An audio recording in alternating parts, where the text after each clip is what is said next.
अभी जब मैं गाड़ी में आ रहा था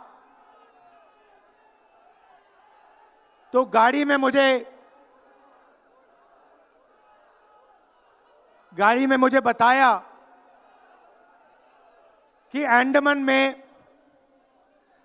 निकोबार में मोहन भागवत ने एक बयान दिया।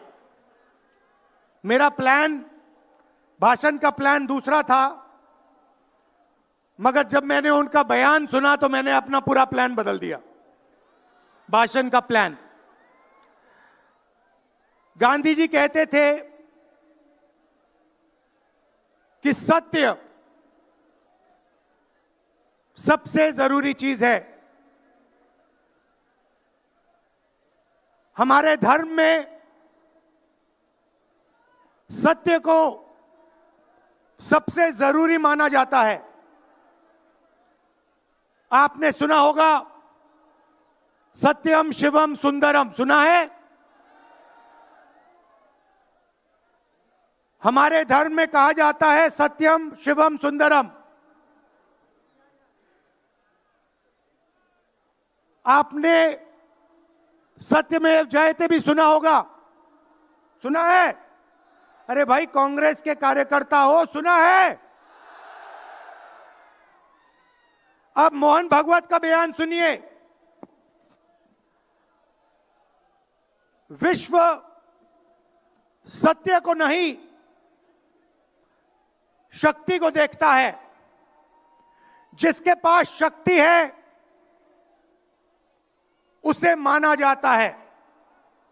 यह मोहन भागवत की सोच है, यह विचारधारा आरएसएस की है।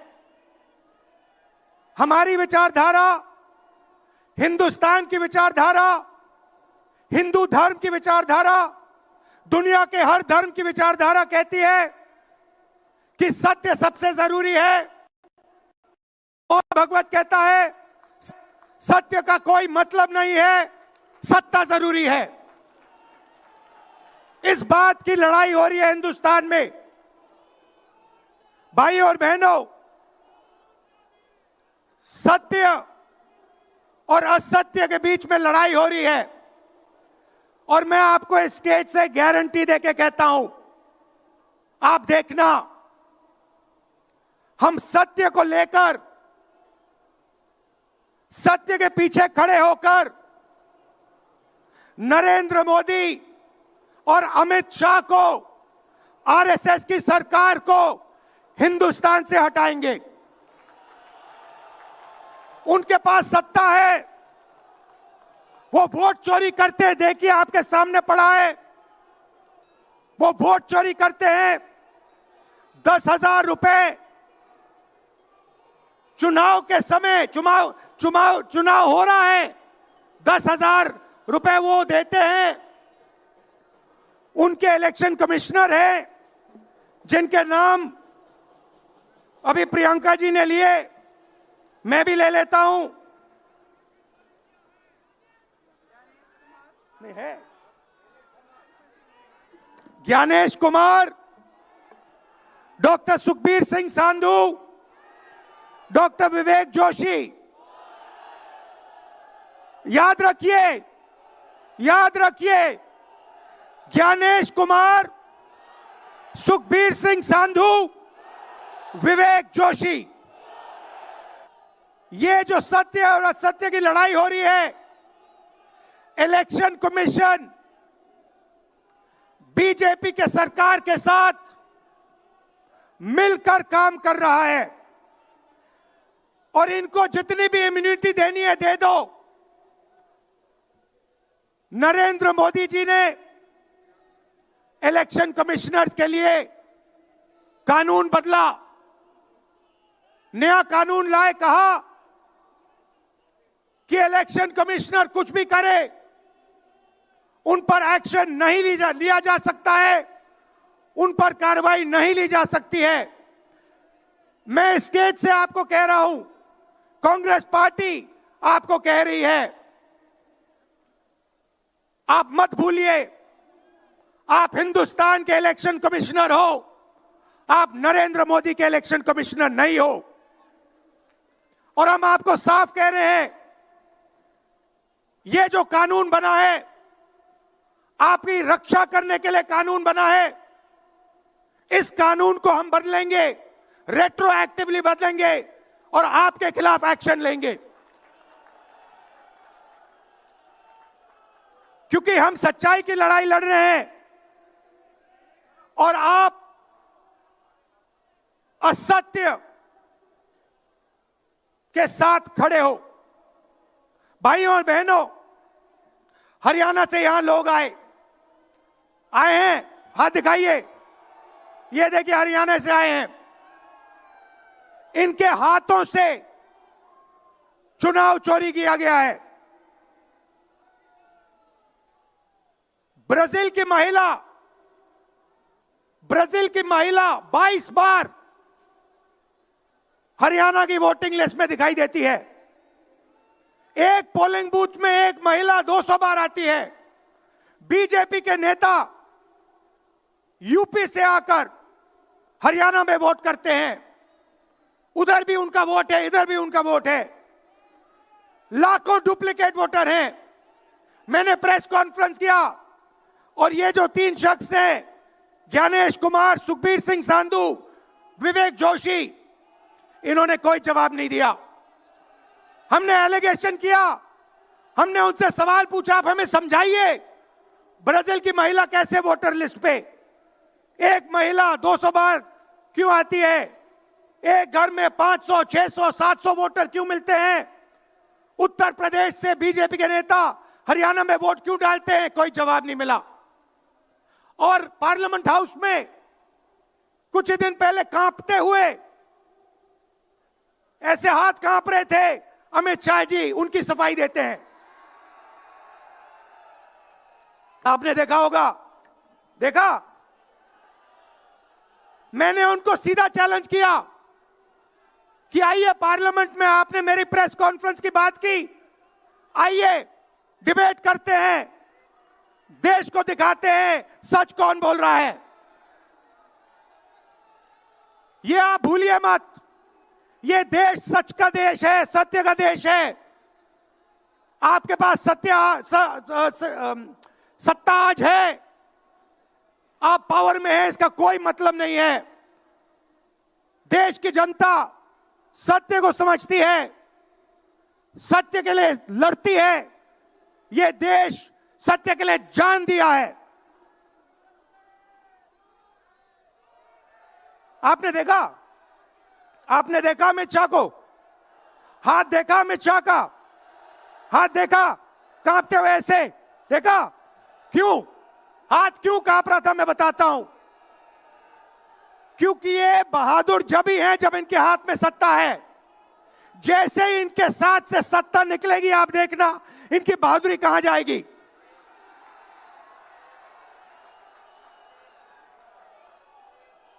और ये भाइयों और बहनों,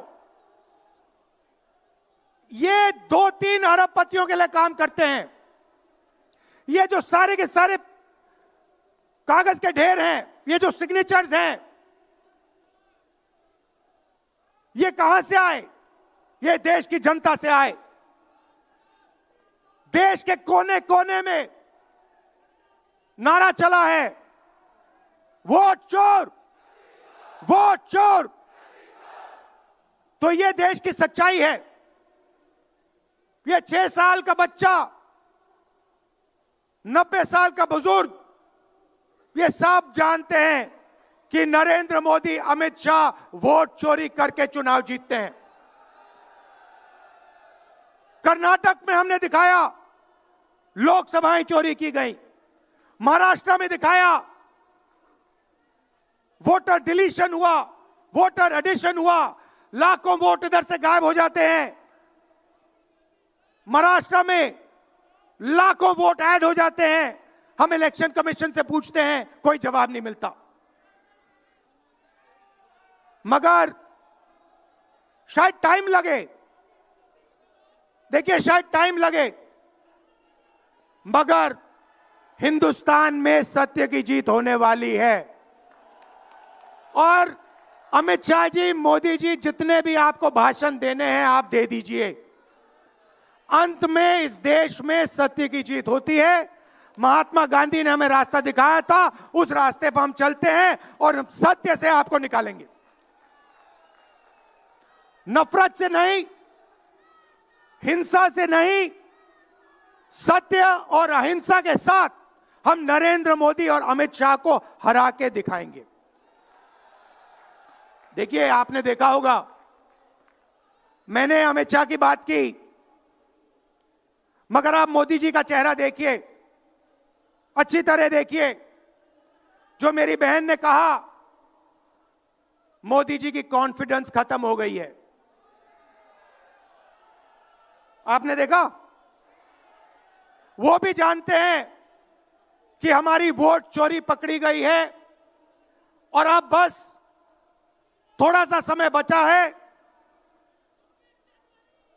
थोड़ा सा समय बचा है, पूरे देश को हमारी सच्चाई पता लग जाएगी। भाइयों और बहनों, ये वोट चोरी सिर्फ वोट की चोरी नहीं है।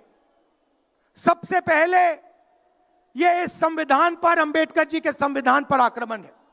इस संविधान में लिखा है एक व्यक्ति को एक वोट मिलना चाहिए। तो सबसे पहले वोट चोरी अंबेडकर जी के संविधान पर आक्रमण है और वोट चोरी करके ये सरकार चलाते हैं। छोटे व्यापारियों को इन्होंने खत्म किया, गलत जीएसटी लागू की, नोटबंदी की, बेरोजगारी, ये पोल्यूशन देखिए, ये सारा का सारा इसीलिए हो रहा है क्योंकि ये वोट चोरी कर रहे हैं। क्योंकि अगर ये वोट चोरी नहीं करते तो आप इनको 5 मिनट में सरकार से निकाल देते। ये सच्चाई है। भाइयों और बहनों, मैं कांग्रेस पार्टी के कार्यकर्ताओं को दिल से धन्यवाद करना चाहता हूं। इस देश में 2 विचारधाराओं की लड़ाई है। एक आरएसएस की विचारधारा, जो मोहन भगवत जी ने कहा, जो सत्य के खिलाफ है और सत्ता के लिए कुछ भी कर सकती है, और दूसरी हमारी विचारधारा, आपकी डीएनए, आपके खून की विचारधारा, सत्य की विचारधारा, अहिंसा की विचारधारा। और आप बिना डरे, धूप में, आंधी में, तूफान में, बारिश में, आप कांग्रेस पार्टी की विचारधारा के लिए लड़ते हो। जैसे आपके डीएनए में सत्य है, वैसे उनके डीएनए में असत्य और वोट चोरी है। भाई और बहनों, आप घबराओ मत, आप घबराओ मत। अंत में इस देश में सत्य की जीत होगी और सत्य से हम नरेंद्र मोदी और अमित शाह और आरएसएस की सरकार को हटाएंगे। आप सबका दिल से धन्यवाद। नमस्कार, जय हिंद।